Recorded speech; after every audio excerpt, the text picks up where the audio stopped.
hablando del sistema nervioso central y la relación que tiene el sistema nervioso con el sistema visual. Se creó hace muchos años una rama de la neurología y de la oftalmología que lleva el nombre de neurooftalmología, que se dedica a todos los problemas relacionados con las enfermedades nerviosas y su consecuencia en el sistema de la visión. Para eso tenemos que entender que en el sistema nervioso en general hay 3 niveles que considerar. Un nivel son las vías aferentes. Aferentes significa vías que van de la periferia al centro.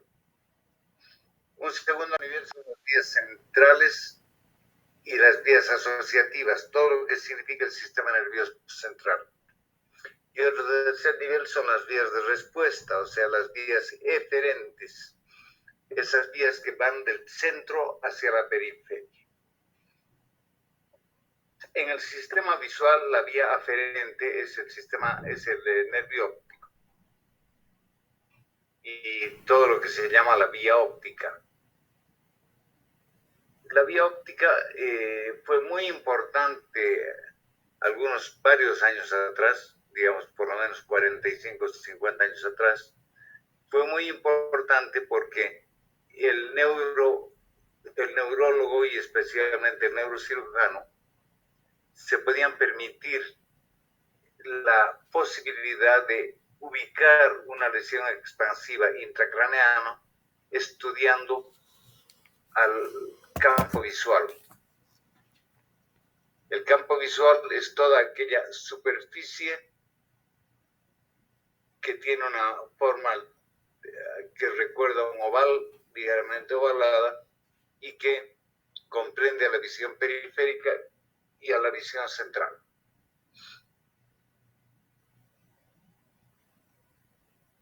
Conforme haya lesión en algún nivel de la vía óptica, va a mostrar un cambio específico en el campo visual. La vía óptica en sí misma consiste del nervio óptico, que como ustedes recordarán de ayer, es la unión como si fuera un plumero. Es la unión de todas las fibras que provienen de las células ganglionares de la retina, que se unen conformando lo que se llama el disco, cabeza o papila óptica, y de ahí emergen fuera del globo ocular a través del nervio óptico. Entonces, esa es la primera parte de la vía óptica. El nervio óptico y la capa de las fibras que nacen, como les decía, desde las células ganglionares. La vía óptica en general es una vía de neurotransmisión. Se utiliza para transmitir el estímulo nervioso visual que saliendo de la retina va a terminar en la corteza occipital, en las áreas visuales de la corteza occipital.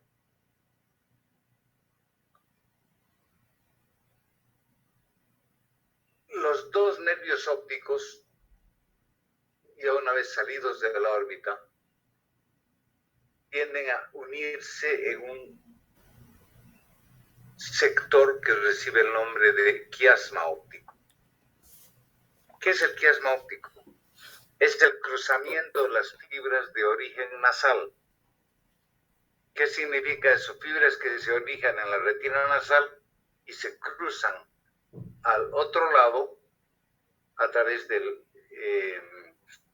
quiasma óptico. En cambio, las fibras de origen temporal, las que se originan en la retina temporal, no se cruzan, sino siguen por el mismo lado.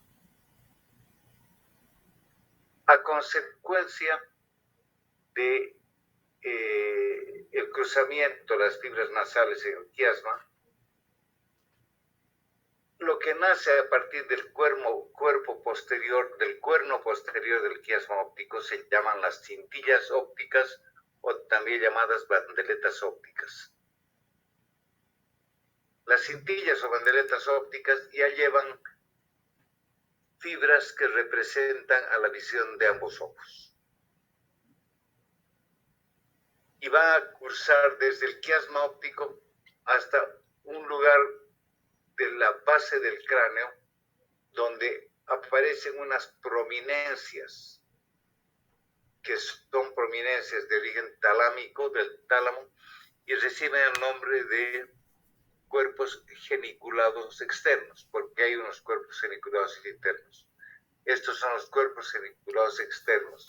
Genícula significa rodilla. Si ustedes se acuerdan de la religión, cuando uno se inclina y se arrodilla frente al altar, hace una genuflexión, una flexión de la rodilla. Genícula es rodilla. Cuerpo geniculado es un cuerpo redondeado que tiene la forma de una rodilla y por eso le pusieron ese nombre. Hasta este cuerpo geniculado llegan las fibras provenientes de la retina de las células ganglionares. Y ahí se van a encontrar con otras neuronas de recambio que van a recibir el estímulo y lo van a meter dentro del cerebro. O sea, ya no es extracerebral. La vía óptica hasta el cuerpo geniculado es extracerebral. Uno puede ver, dando la vuelta un cerebro en una disección, puede ver los globos oculares, los nervios ópticos, el quiasma óptico y las bandeletas hasta los cuerpos geniculados. De ahí en adelante ya no se ve la vía óptica porque se vuelve intracerebral y se vuelve de un nervio unas radiaciones ampliamente separadas que cursan por el parénquima del lóbulo occipital, temporal y del lóbulo occipital hasta llegar a las áreas 17 y 18 de Brodmann, que son las áreas visuales y paravisuales.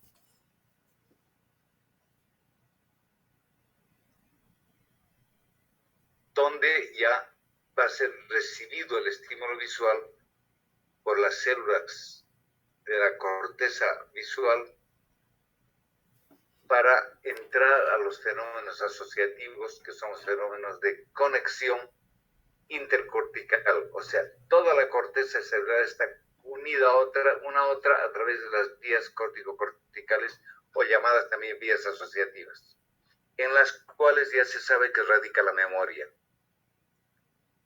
Todos los conocimientos que adquirimos se van depositando en las vías córtico-corticales asociativas. Esos conocimientos que nos llegan vienen del sistema visual, del sistema auditivo, del sistema táctil, del sistema olfatorio, del sistema gustativo, y se depositan en las vías asociativas. Se llama asociativas porque asocian todo. ¿Qué quiere decir? Por ejemplo, si yo veo una fotografía de Carlos Garcés, sé muchas cosas solo con ver su cara. Sé que estudia en San Simón, sé que es chileno, que su origen está en Iquique, sé que es una persona estudiosa, sé que está en 5º año de medicina, sé que usa el pelo largo, sé que tiene anteojos, sé cómo suena su voz y cuál es su acento para hablar. Es decir, cientos de cosas con solo ver su imagen. Eso es asociar, porque están juntándose frente a la imagen que veo todo lo que sé de esta persona que ha venido por las vías auditivas, por las visuales, por las táctiles, por todas las vías, por el conocimiento posterior que tengo a través del análisis, de la síntesis, que es la capacidad de la conciencia. Entonces, asociar significa usar toda la información que tengo, sintetizarla, analizarla y proyectarla para ver todas las cosas que sé de esa persona. Eso es asociar. La asociación está en las fibras córtico-corticales. De ahí salen las vías eferentes, que vienen de la corteza parietal, siguen por el parénquima cerebral, pasan entre medio de los núcleos de la base y se van a la parte de adelante del tronco cerebral y forman lo que se llaman las pirámides o los haces piramidales, que llevan toda la orden voluntad secundaria de tipo motor, que son las vías eferentes, las que van del centro hacia la periferia y permiten los movimientos. En el caso de los ojos, las vías eferentes están situadas en la parte alta del mesencéfalo, donde nacen los pedúnculos cerebrales y donde termina el ventrículo medio. Ahí están ubicados en esas zonas del mesencéfalo superior los núcleos que van a inervar a los distintos músculos que tienen los ojos para producir los movimientos oculares, lo que se llama motilidad ocular. Entonces hemos sintetizado algo. Tenemos la vía aferente, que es la vía óptica, la vía central y asociativa, y por último la vía motora, que es la que va a mover la motilidad ocular. En la vía óptica, y eso es sintetizando, se usaba muchísimo hace unos años para poder ubicar las lesiones expansivas que habían dentro de la cavidad craneana.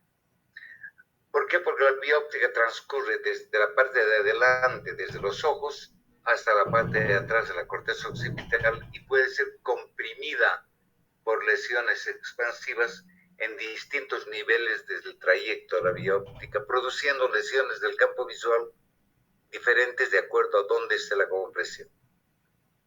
Si la compresión está en el nervio óptico, o sea, es prequiasmática, los daños visuales van a ser solo en un ojo. Y pueden ser de muchas causas, a esto se llaman neuropatías ópticas.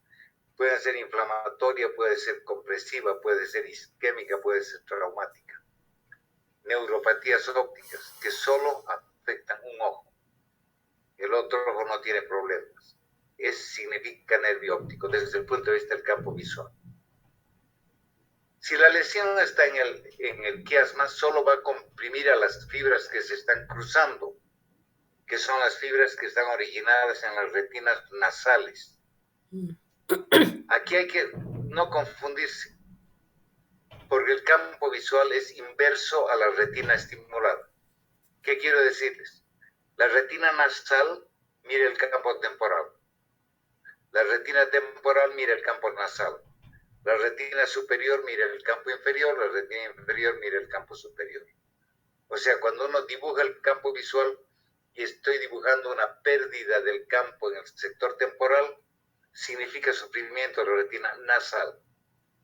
O sea, es inverso. Entonces, si se comprimen las fibras nasales que cruzan el quiasma, se va a producir una hemianopsia, pérdida de la visión de ambos sectores temporales, porque se sufren las fibras nasales. La hemianopsia bitemporal es signo de compresión en el quiasma y básicamente en lesiones alrededor de la silla turca. Muy importantes en los adenomas hipofisiarios, que el otro día con ustedes hemos visto a una paciente enviada por el doctor Quiroga, que le hicimos un campo visual y tenía pequeñas lesiones periféricas, pero en ambos campos temporales, y tenía diagnóstico de un microadenoma hipofisiario. Entonces, cuando se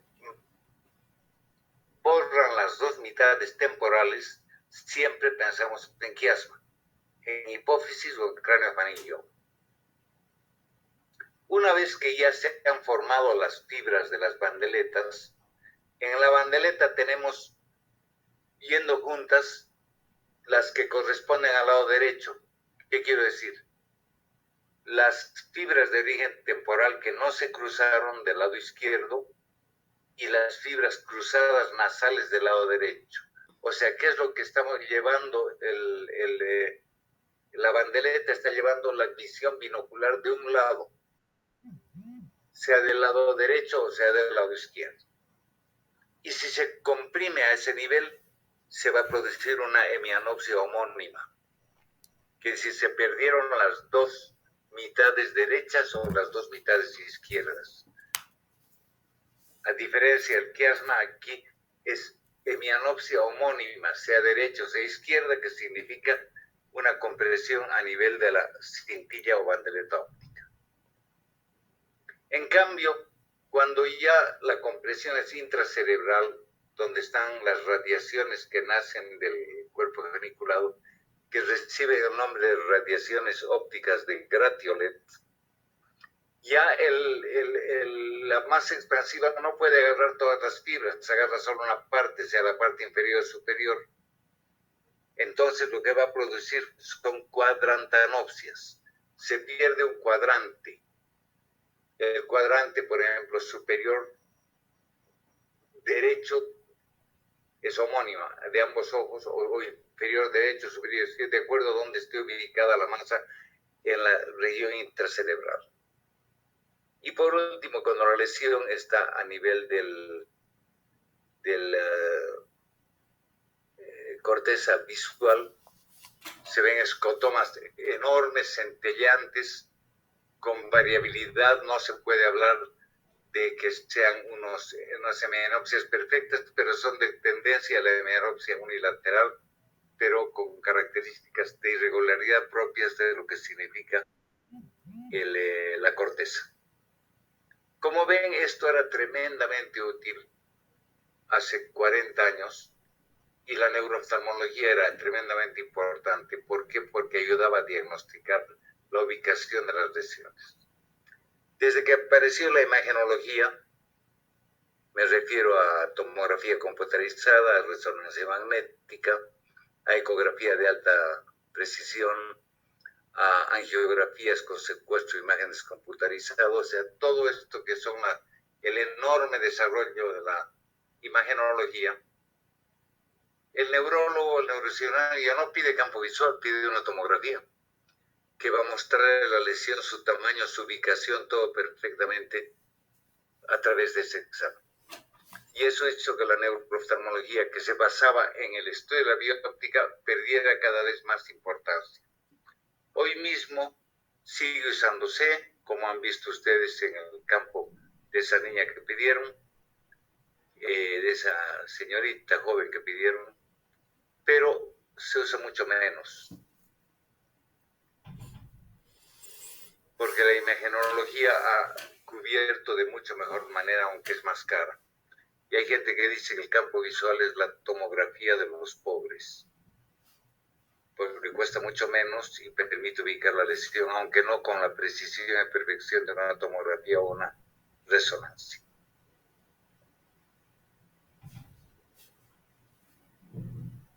Esta es la historia de lo que significa el análisis de las patologías del campo visual, que son patologías de la vía óptica, la vía aferente, la vía que lleva la visión.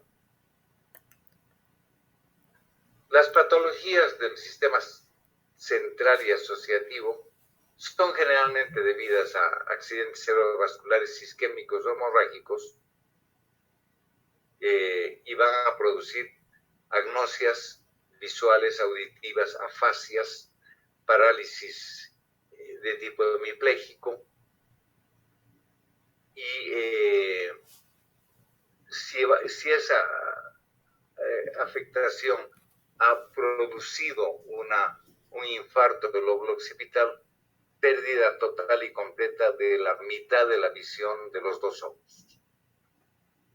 Y uno hace una tomografía y va a encontrar las áreas isquémicas edematizadas perfectamente. O sea, eso es lo que tienen que sospechar si hay lesión del sistema nervioso central. Ahora, las lesiones de la vía motora, que se conectan a través de fibras motoras que van del cerebro al mesencéfalo, a estos núcleos, son las que han ido agarrando más importancia en el momento actual y son las que han vuelto a hacer crecer mucho la neurooftalmología y obviamente son muchísimo más complejas que las lesiones del sistema aferente o visual.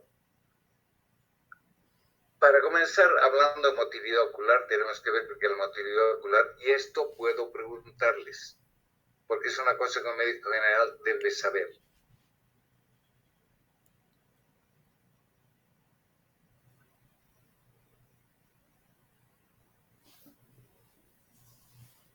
¿Qué es motilidad ocular?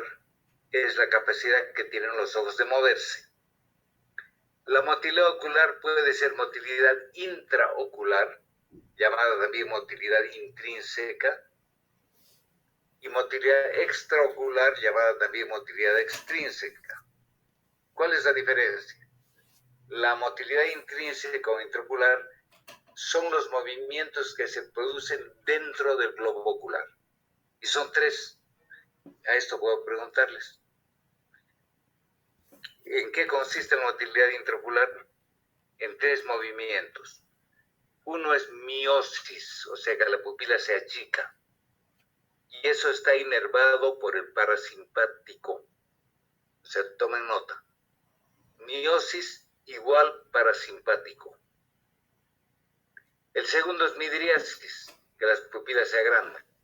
Igual simpático. Inervación simpática. Y el tercero es la motilidad de la motilidad intraocular, es la acomodación. Es la capacidad que tienen los músculos ciliares, los músculos del cuerpo ciliar, de contraerse para tensionar y relajar la zónula, el ligamento suspensor cristalino, para cambiar la curvatura del cristalino, para acomodar la visión para cerca. Acomodación. Entonces, la respuesta es motilidad intrínseca o intraocular, midriasis, miosis, acomodación. Punto. Esa es la respuesta. En cambio, la motilidad extrínseca es la que mueve los ojos a la derecha, a la izquierda, arriba, abajo, en forma oblicua o en forma de rotación. La motilidad extrínseca tiene todas esas variantes. Los ojos pueden moverse hacia arriba, pueden moverse hacia abajo, a la derecha, a la izquierda, pueden moverse cuando yo inclino la cabeza en forma rotatoria, o pueden moverse para ver objetos que están oblicuos en forma oblicua como una X. Eso es motilidad extraocular. La motilidad extraocular está manejada, está instrumentada por 7 músculos llamados músculos extraoculares. 7.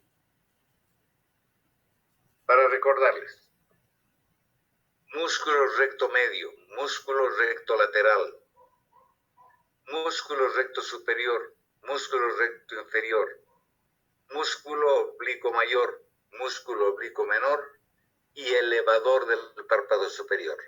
7. Esto también puedo preguntarles: ¿cuáles son los músculos extraoculares? Acuérdense de un membrotectio: 2 rectos horizontales, 2 rectos verticales, 2 oblicuos y el elevador del párpado superior, que al contraerse y al relajarse producen distintos movimientos en distintas direcciones que pueden hacer las miradas conjugadas, que es una mirada conjugada a la derecha de los 2 ojos, a la izquierda, arriba o abajo. O las miradas que se llaman vergencias, o sea que los ojos van uno contra el otro, en dirección contraria. La más frecuente es la convergencia. Cuando uno mira de cerca, los ojos van uno contra el otro, se acercan convergiendo. Eso cambia el polvo inervacional y tiene centros neurológicos diferentes, y que también tienen significados que ya son varios. Hay que asociarlos con otras lesiones a nivel de las vías de la corteza mesencefálica.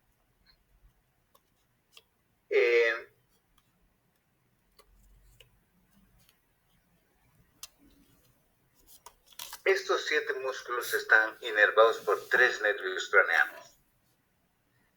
El tercer nervio craneano, que es el motor ocular común, el cuarto nervio craneano, que es llamado también patético, y el sexto nervio craneano, que es motor ocular externo. O sea, son 3 nervios para los 7 músculos. El tercero, el cuarto y el sexto nervios craneanos. Ahora, lo sorprendente es que son 7 músculos. Y el sexto nervio craneano inerva a un solo músculo, que es el recto externo.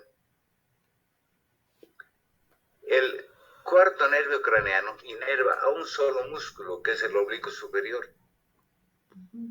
Los otros 5 músculos están inervados por el tercer nervio craneano, que recibe el nombre de motor ocular común, porque inerva 5 músculos. Y en realidad es un nervio, pero son 5 núcleos diferentes, que están juntos en el mesencéfalo superior, pero están claramente establecidos como 5 llamados subnúcleos del tercer nervio craneano. Y cada uno destinado a ir a uno de los 5 músculos. ¿Qué movimientos produce el tercer nervio craneano? Movimiento hacia arriba, movimiento hacia abajo, movimiento hacia adentro y además elevación del párpado superior. ¿Qué pasa cuando se paraliza? Y esto sí debe saber un médico general. Cuando el tercer nervio craneano se paraliza, voy a hablar de las 2 causas más importantes que debe manejar un médico general. Cuando se paraliza, el motivo principal de consulta del paciente es que se le ha caído el párpado. Llega y dice, doctor, no puedo abrir este ojo, se me ha caído desde ayer. Y uno ve que el párpado está caído y no puede abrirlo, porque es parálisis del elevador del párpado. Cuando uno abre el ojo está desviado hacia afuera, porque el sexto nervio craneano está funcionando y lo estira, y el recto medio no funciona, o sea, el ojo se va hacia afuera. Y aquí viene un detalle que lo he dejado específicamente aparte para que no lo olviden. El parasimpático nace vecino al tercer nervio craneano en un núcleo especial que se llama, tal vez lo recuerdan ustedes, el núcleo de Edinger-Westphal, que es un núcleo parasimpático. Y sus fibras también se unen al tercer nervio craneano y van junto al tercer nervio craneano hasta la órbita, hasta la cavidad orbitaria. Pero son parasimpáticas, no se olviden, parasimpático es sinónimo de miosis. Entonces, en la parálisis del tercer nervio craneano, se paraliza también el parasimpático y el ojo está en midriasis. Entonces, ¿cómo diagnosticar una parálisis del tercer nervio craneano?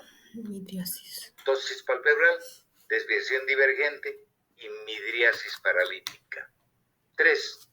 No se olviden, porque eso puedo preguntar. Porque un médico general que vea a un paciente, después de ver que tiene significados importantes, con un párpado caído, debe levantar el párpado, mirar cómo está la pupila y mirar en qué posición está el ojo. Y puede diagnosticar con seguridad la parálisis del tercer nervio craneano. Ahora, ¿cuáles son las causas? No voy a ir a su trayecto, los distintos tipos, la parálisis central, la parálisis periférica, intramesencefálica, intraorbitaria. Olvídense de esto. Causas de la parálisis, las más importantes. El 90% de las parálisis del tercer nervio craneano periféricas son debidas a 2 causas.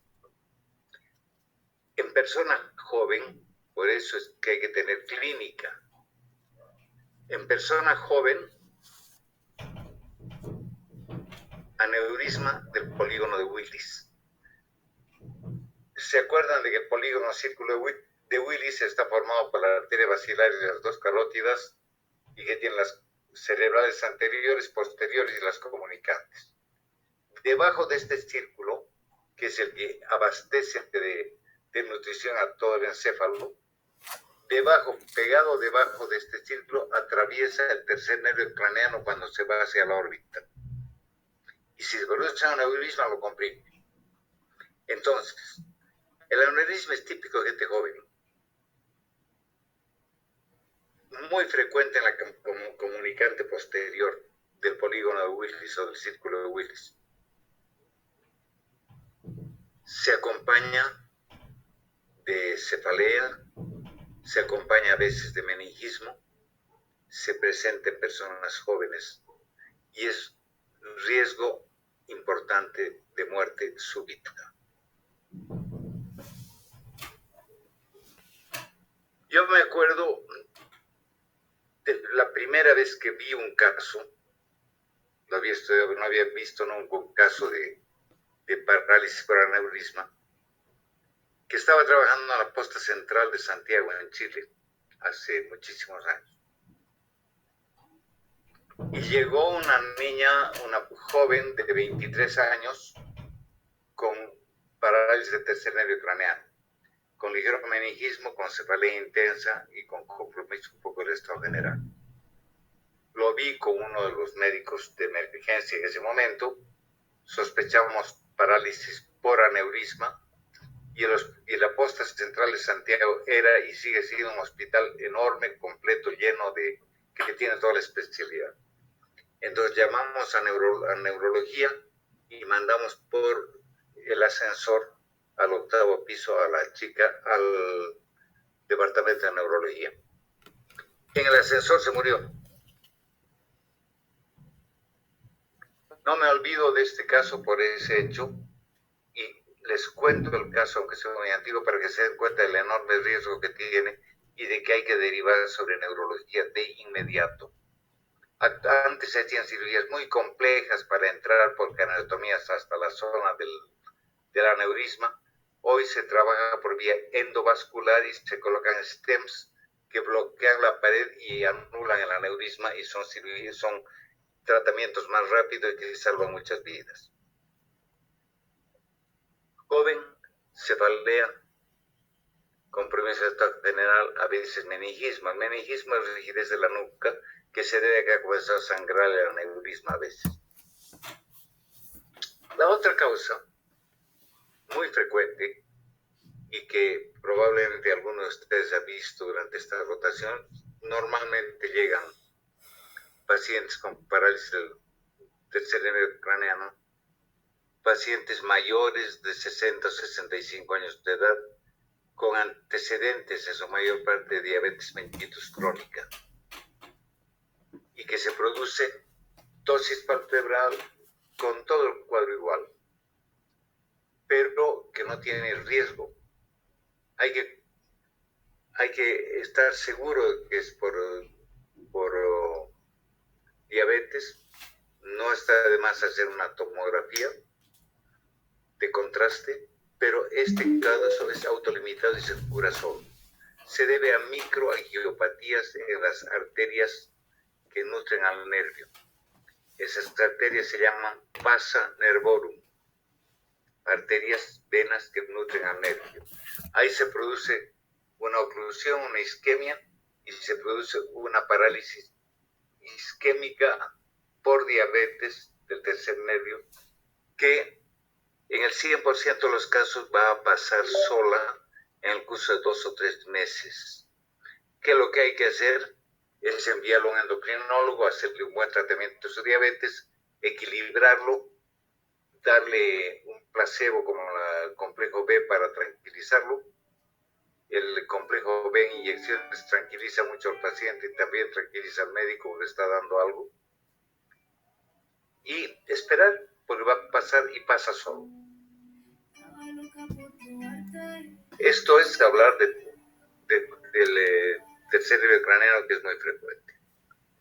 El cuarto nervio craneano, que es un núcleo que está en la parte posterior del mesencéfalo, es cruzado, el núcleo derecho hacia el nervio izquierdo, el izquierdo del derecho, cruzan toda la parte posterior y envuelven pegados al pedúnculo cerebroso, al pedúnculo cerebral, y después se van para adelante para entrar a través de la fosa del seno cavernoso. Todo eso no me importa, a la órbita, para inervar al oblicuo superior, pegados al techo de la órbita.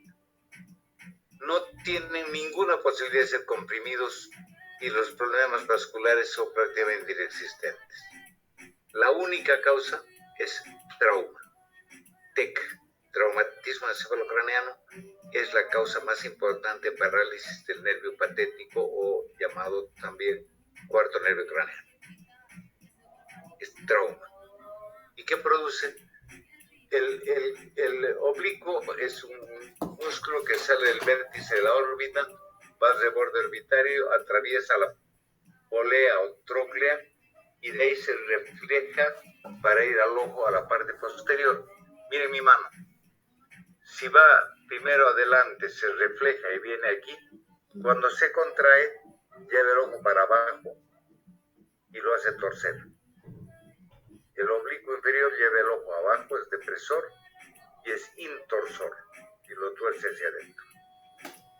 Cuando se paraliza, no puede ir hacia abajo, sino que se queda mirando arriba. Si los ojos son mis manos, fíjense qué pasa con el ojo paralizado. Miren mi mano. Se queda arriba y se queda afuera. Porque no puede intorsionar ni bajar. Se queda arriba y afuera. Y si el paciente ve doble y ve torcido, tiene diplopia y además no solo visión doble, sino posicionalmente oblicua. ¿Qué debe hacer el paciente para compensar esa visión? Primero, como el ojo está arriba y así, tiene que bajar la cabeza para que el otro ojo suba y cambiarla para que también se mueva así. Miren ahora mi cabeza. El paciente toma esta posición. Lleva el mentón para abajo y tuerce la cabeza así. Esa es la posición que es el síntoma de la parálisis del oblicuo superior en la persona adulta, que es donde con frecuencia se produce. Abajo y afuera, como está mi cabeza. Los viejos patólogos llamaron a esta mirada de profunda tristeza o mirada patética. Y de ahí le viene el nombre al nervio. Este nervio, cuando se produce, hay que esperar entre 6 y 8 meses a que se rehabilite. Y si no se rehabilita, hay que hacer cirugía para compensar ese juego muscular anulando su oponente. No voy a ir a detalles, pues donde ya es extremadamente de especialidad. Pero la causa más importante para eso es el cuarto nervio craneano, es el trauma encefalocraneano. El sexto nervio craneano es un nervio de trayecto intramesencefálico, dentro del mesencéfalo muy largo. Nace en el mesencéfalo superior y de ahí cruza para abajo para emerger recién en la unión de la protuberancia con el bulbo raquídeo. Y una vez que emerge vuelve a subir para montarse sobre el peñasco, llamado también apófisis petrosa del temporal, y después ir hacia la órbita. A ver, voy a preguntarle a Carlos, ¿qué es el peñasco o apófisis petrosa del temporal?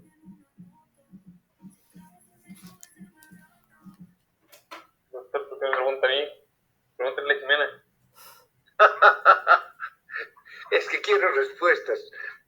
El peñasco del temporal es una partecita del hueso temporal que está ahí, que es como media rugosita. No, es por donde... esa es la apófisis mastoides. ¿No es por donde pasa la carótida? Esa es la apófisis mastoides. Es aquí que está detrás de la oreja, por donde sale el nervio facial y por interna esa pasa la carótida interna. Ha confundido las apófisis. A ver, ¿qué dice Raimi? Si no me equivoco, doctor, es una apófisis que se encuentra en el interior del oído. Bien, pero al revés. El oído se encuentra al interior del peñasco apófisis petrosa. Todo el oído interno, todo el sistema de los conductos semicirculares se encuentran al interior de estas dos pirámides que saliendo de la concha del temporal se van hacia adentro del cráneo y van casi hasta unirse en la base del cráneo. y al interior de ellas está el oído interno. ¿Se ubica Jimena? Sí, doctor. ¿Se ubica Marcelo?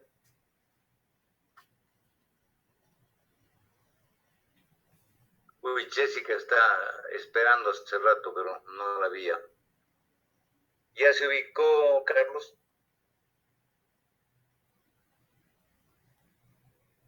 ¿Erika? Yo estoy, ya me estoy ubicando. ¿No se ubica? No, que ya me estoy ubicando. Ah, ya. Bueno, son como dos pirámides que se encuentran por su punta, que están en la base del cráneo, que nacen del temporal. El sexto nervio craneano sube y monta sobre la apófisis petrosa o el peñasco, monta y se va hacia la órbita.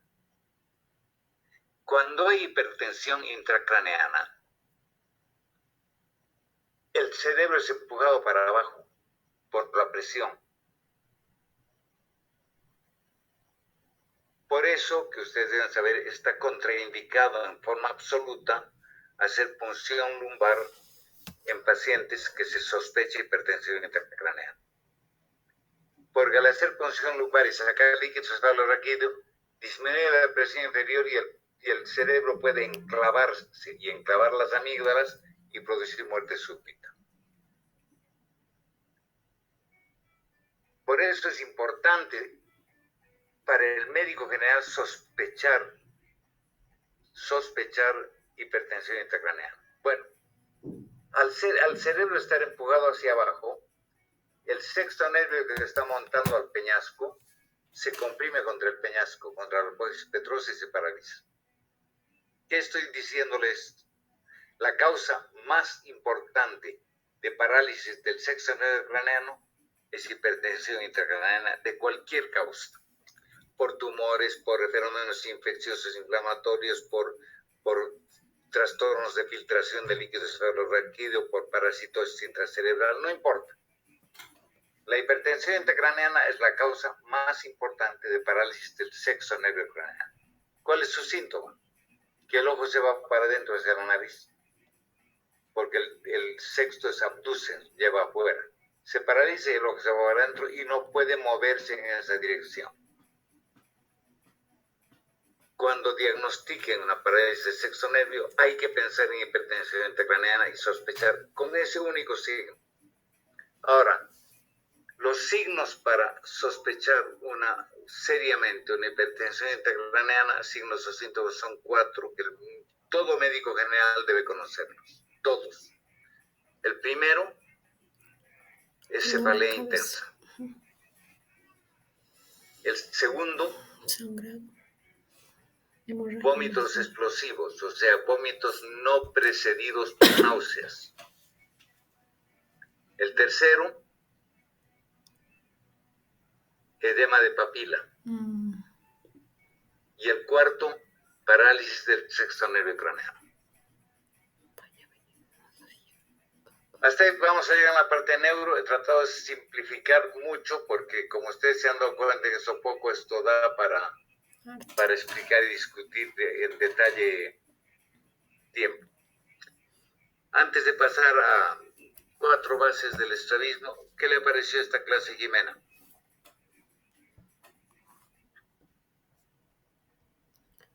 Interesante, doctor. La verdad que es muy amplio, ¿no? La neurooftalmología.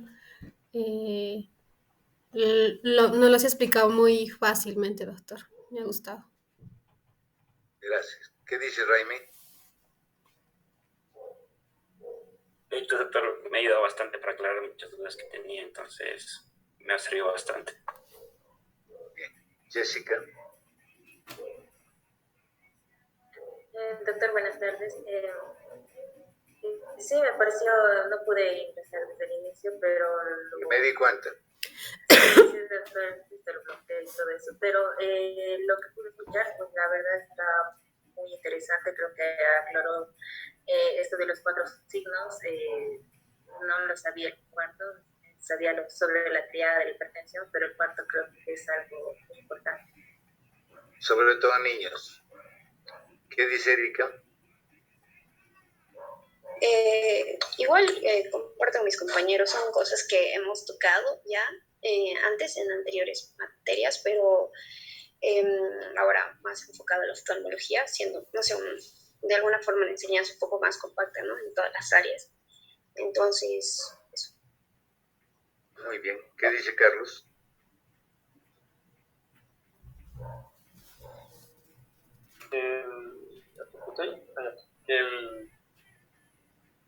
No, igual, o sea, eso de la parálisis nunca nos lo habían dicho.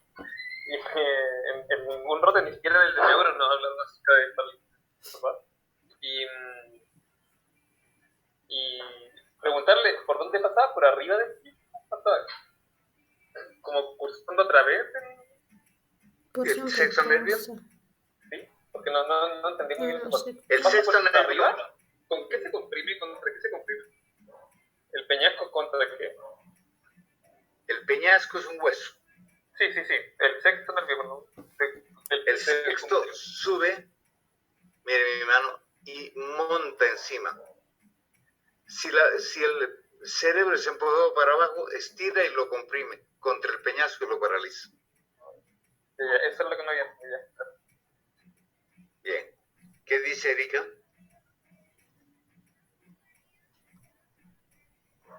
Doctor, yo ya di mi opinión respecto a la ¿A clase. quién le faltaba? ¿Marcelo no? Sí. Sí, amigos. Yo también comparto lo mismo que dicen mis compañeros. O sea, han compartido todos. Sí, por ejemplo, de la parálisis del cerebro craneal. Y estaba interesante, simplificada la clase. Muy bien. Ahora solo voy a tocar 4 cosas básicas de definición para el médico general, diagnóstico y tratamiento por medicina general. Estrabismo es la desviación de los ojos. Normalmente los ojos tienen unos ejes visuales que se unen en el objeto que estamos mirando. El eje visual es una línea imaginaria que une el objeto que miramos con la mácula de la retina. Y los dos ojos deben siempre converger ligera o más de acuerdo a lo cercano o lejano al objeto para que los ejes visuales se encuentren en el objeto de la mirada. Eso es lo normal. Cuando eso no ocurre en forma continua o esporádica, hablamos de estrabismo. El estrabismo puede ser convergente, puede ser divergente. Han visto ayer hacer una cirugía de un estrabismo divergente. Puede ser vertical, con un ojo arriba y el otro abajo, que son los estrabismos, que son las hiperdesviaciones con un ojo arriba, las exodesviaciones para afuera y las eso, con S, no con X, desviaciones que son las desviaciones para adentro. Las más frecuentes son las ESO y las EXO, las horizontales, y son las más importantes en los niños, porque no son paralíticas solamente. Y hemos hablado de una desviación convergente por parálisis del sexto, pero este es un estrabismo paralítico. Los estrabismos pueden ser de muchas causas. Inervacionales son congénitos, son primarias en los niños, las desviaciones inervacionales, por trastornos en la inervación. Los sensoriales son por pérdida de la visión. Sintetizando, el sensorio es visión en el caso de los ojos. ¿Qué quiere decir estrabismo sensorial? Un estrabismo es un ojo que no ve se desvía. O sea, la pérdida de la visión o el entorpecimiento de la visión de un ojo lleva con frecuencia a su desviación y es un estrabismo inervacional o sensorial. Pueden ser paralíticos, que los hemos visto hace un momento. Pueden ser mecánicos, por una fractura de la órbita o por un tumor orbitario, por una infiltración de la órbita como en la enfermedad de Graves, la tireotoxicosis. O pueden ser acomodativos en las altas hipermetropías que al acomodar mucho el niño desvía sus ojos. Solo de esto quiero que quede el concepto que pueden ser muchas las causas, pero las más importantes a diagnosticar son las paralíticas de las que hemos hablado y las primarias congénitas o inervacionales, que son la esodesviación hacia adentro, la exodesviación hacia afuera. Se producen en niños y pueden llevar a consecuencias muy graves para la visión, como es el no desarrollo de la visión binocular. O sea que esa persona no tiene visión binocular y el cerebro bloquea un ojo o el otro para que la persona vea por un solo ojo, para que no vea doble. Eso es en el niño. El cerebro es capaz de tomar ese tipo de actitudes tremendamente crueles con la visión. Eso se llama supresión de las imágenes de origen cerebral. También puede ser que siempre vea con un ojo y el otro desviado esté suprimido, y entonces ese ojo no va a ver nunca, porque el cerebro lo suprime, y va a terminar ambliope. Aquí viene el punto que puedo preguntar, que es importante. ¿Cómo define ambliopía? Ambliopía es la disminución de la agudeza visual sin explicación orgánica. O sea, ese ojo está sano, pero no ve, o ve mal. Y no tiene explicación, no es con un lente, no es que tiene catarata, no es que tiene una enfermedad de la retina, no es que tiene una opacidad de la córnea, no, todo está bien. No es que tiene miopía, pero a pesar de todo no ve, eso es ambliopía. Entonces, definición que está en su libro también. Ambliopía es la disminución de la agudeza visual sin explicación orgánica. Ambliopía. La ambliopía puede ser causada por el estrabismo. Por eso es importante evitarla desde el momento que uno la diagnostica.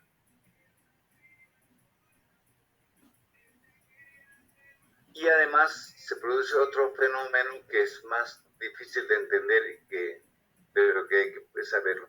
Que normalmente los dos ojos, sus retinas se corresponden una a la otra para que veamos una imagen y para que todo el espacio esté con las cosas en el mismo lugar, no importa si las vemos con derecho o izquierdo o con los dos. Un cuadro en la pared a mano derecha arriba sigue siendo un cuadro en la pared a mano derecha arriba, mire con mi ojo derecho, mire con mi ojo izquierdo, siempre es ubicado en el mismo lugar. Y cuando abro los dos, sigue ubicado en el mismo lugar. A eso se llama correspondencia retinal. Una retina y otra retina se corresponden en su proyección en el espacio. Cuando hay desviación, esa correspondencia no se desarrolla y se desarrolla una anómala que no está entre las preguntas que puedo hacerles, pero está entre la información general que pueden tener. Eso significa que el estrabismo puede producir supresión, ambliopía y correspondencia normal, que son irrecuperables si el niño tiene más de 7 años. Ya va a ser así para toda su vida, porque la plasticidad cerebral ya no existe. La capacidad de formar funciones y vías ya no existe. Entonces, eso que lleva a que los estrabismos congénitos deben ser operados o atendidos lo más prontamente posibles. En el criterio mío, una esotropia, una desviación convergente congénita debe ser operada antes del año de edad para darle opción a que desarrolle sus funciones binoculares. Y una desviación divergente debe ser corregida, lo ideal, antes de los 2 años de edad. Son sujetos de cirugía de corrección a través de corrección de los músculos. Los estrabismos mecánicos hay que hacer radiografías o tomografías, ver qué está impidiendo el movimiento de los ojos. En los acomodativos hay que darle anteojos, de eso no se opera. Se le da anteojos y con eso se corrige la desviación. Las desviaciones, y esto sí es importante que lo vean y van a decir por qué, pueden ser constantes, continuas, o pueden ser intermitentes. o pueden ser encubiertas. Las desviaciones encubiertas, que uno ve al paciente y no está desviando los ojos, no los desvía, pero cuando uno le tapa un ojo, ese ojo tapado se desvía, lo destapa y corrige de nuevo, lo tapa, se desvía, lo destapa y corrige de nuevo. O sea, es un estrabismo encubierto, compensado por la fusión. En la vida corriente con los dos ojos abiertos, esta persona no tiene desviación, porque esa desviación que tiene de base está encubierta por la fusión binocular, por la visión binocular. Este estrabismo encubierto o compensado recibe el nombre de foria, F-O-R-I-A, foria. Eso sí puedo preguntarles. Definan foria. Respuesta: estrabismo compensado por la visión binocular. Pero hay gente que tiene estrabismos manifiestos, que siempre está desviándose el ojo.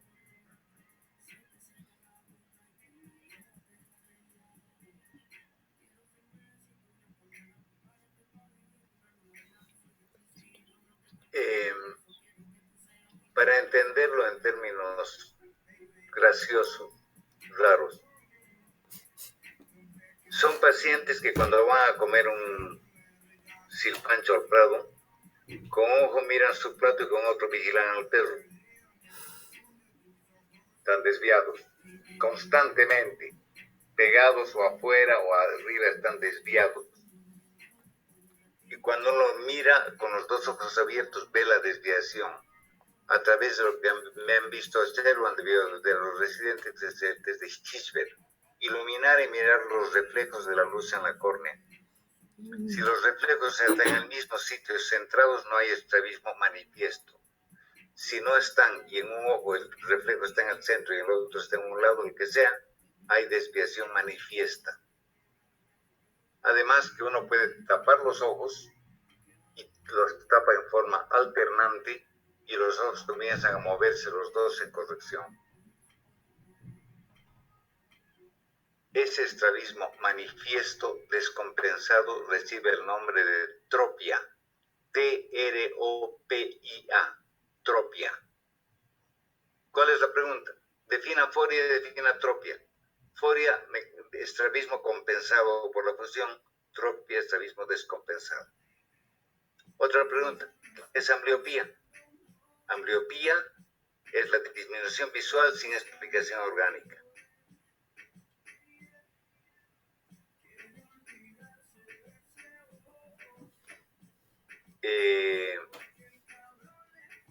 ¿Cuáles son? Enumere los músculos oculares, son 7. 2 rectos superiores, 2 inferiores, 2 rectos verticales, quiero decir 2 horizontales, 2 oblicuos y el elevador del párpado. ¿Qué es motilidad intraocular? Miosis, midriasis, acomodación. ¿Cuál es la causa más importante de parálisis del cuarto nervio craneano? Trauma. Del sexto nervio craneano, hipertensión intracraneana. Del tercer nervio craneano, aneurisma o diabetes. Eso es todo, chicos. No quiero que sepan más. ¿Cómo se diagnostica? Con el Hirschberg, que es ver los reflejos, o con el cover test, que es tapar. Esa es la forma de diagnosticar. Lo único que queda decirles es que el médico general en el niño chico puede hacer mucho. Si diagnostica una atropia, un estrabismo manifiesto, evite que el cerebro dañe a la visión ocluyendo los ojos en forma alternada. Parche un ojo hoy día, otro mañana, otro día así. Un día cada ojo, para dejar que el ojo que está viendo desarrolle visión y no haya ambliopía. Y al estar tapando físicamente los ojos, se evita la supresión del cerebro, por lo tanto mejora la posibilidad de visión binocular del niño. Ocluyan alternadamente los ojos de sus niños hasta que el oftalmólogo los pueda ver.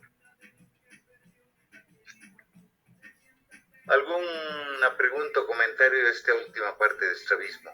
Si tienen alguna duda. También está muy simplificado.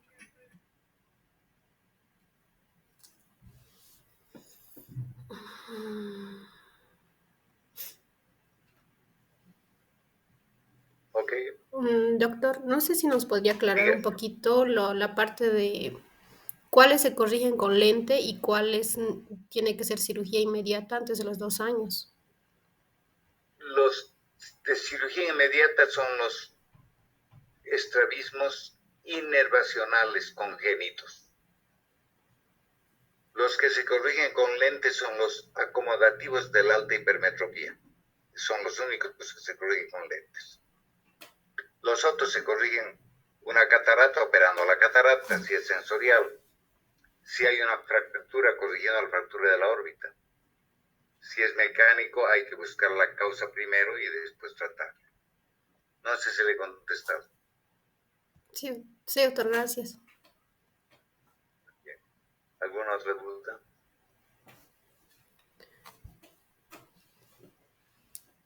Muy bien, chicos. Viernes a las 6 vamos a tener la clase, el examen que va a ir directamente a las cosas que debe saber un médico general. Como lo comentábamos ayer, esta no es un examen de especialidad. Es un examen de evaluar lo que debe saber un médico general. El viernes a las 6 lo vemos con la doctora Arnés. Que les vaya bien, chicos. Buenas noches. Igual, doctor. Hasta luego. Buenas noches, doctor. Hasta luego.